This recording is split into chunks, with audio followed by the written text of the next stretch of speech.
ଭାଇମାନେ ଜୟ ଜଗନ୍ନାଥ। ଆଜି ହେଉଛି ଫେବୃଆରୀ 14।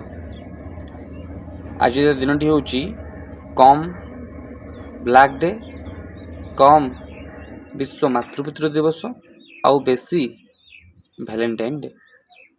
এই କମ୍ ବେଶୀ କହିବାର କାରଣ ହେଉଛି ବହୁତ କମ୍ ଲୋକ ଜାଣିଛନ୍ତି ଯେ ଆଜି ହେଉଛି ବିଶ୍ୱ ମାତୃପିତୃ ଦିବସ।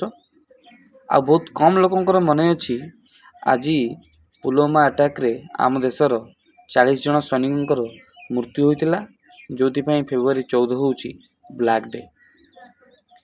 ବାକି ସମସ୍ତଙ୍କର ମନେ ଅଛି ଆଜି ହେଉଛି ଫେବୃଆରୀ 14 ଭ୍ୟାଲେଣ୍ଟାଇନ୍ ଡେ। ଜାଣିଛନ୍ତି এই ଭ୍ୟାଲେଣ୍ଟାଇନ୍ ଡେ କାହା ପାଇଁ ସେଲିବ୍ରେସନ୍ କରାଯାଏ? ଭ୍ୟାଲେଣ୍ଟାଇନ୍ କିଏ?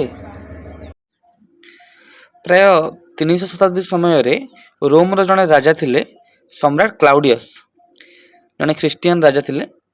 ସେ କ'ଣ କରିଥିଲେ ନା ତାଙ୍କର ସୈନିକମାନଙ୍କୁ ବିବାହ ପାଇଁ ସମ୍ପୂର୍ଣ୍ଣ ରୂପେ ମନା କରିଥିଲେ। ଅର୍ଥାତ୍ ତାଙ୍କ ସୈନ୍ୟବାହିନୀରେ ଯେତିକି ସବୁ ସୈନିକ ଥିଲେ ସମସ୍ତେ ଅନମ୍ୟାରିଡ୍ ଥିଲେ, କେହି ବି ବିବାହ କରିନଥିଲେ।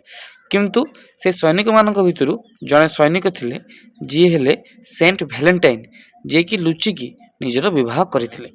ଏ କଥା ଯେତେବେଳେ ସମ୍ରାଟ ଜାଣିପାରିଥିଲେ ତାଙ୍କୁ ଦଣ୍ଡ ରୂପରେ ମୃତ୍ୟୁ ଦଣ୍ଡାଦେଶ ଦିଆଯାଇଥିଲା।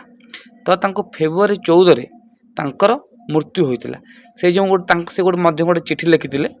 ସେଣ୍ଟ ଭ୍ୟାଲେଣ୍ଟାଇନ୍ ତାଙ୍କ ଝିଅ ପାଇଁ ଗୋଟେ ଚିଠି ଲେଖିଥିଲେ, ଯେଉଁ ଚିଠି ଦ୍ୱାରା ପରବର୍ତ୍ତୀ ସମୟରେ ତାଙ୍କର ମୃତ୍ୟୁ ଦିନକୁ ଭ୍ୟାଲେଣ୍ଟାଇନ୍ ଡେ ଭାବରେ ସେମାନେ ପାଳନ କରୁଥିଲେ।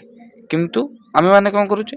ଆମେମାନେ କାହାର ମୃତ୍ୟୁ ଦିବସକୁ ବହୁତ ଖୁସିର ଉପାୟରେ, ମାନେ ଯେମିତିକି ସେଇଟା ଗୋଟେ ସବୁଠୁ ବଡ଼ ଦିନ, ସେଇ ହିସାବରେ ଆମେ ସେଇଟା ସେଲିବ୍ରେସନ୍ କରୁଛେ।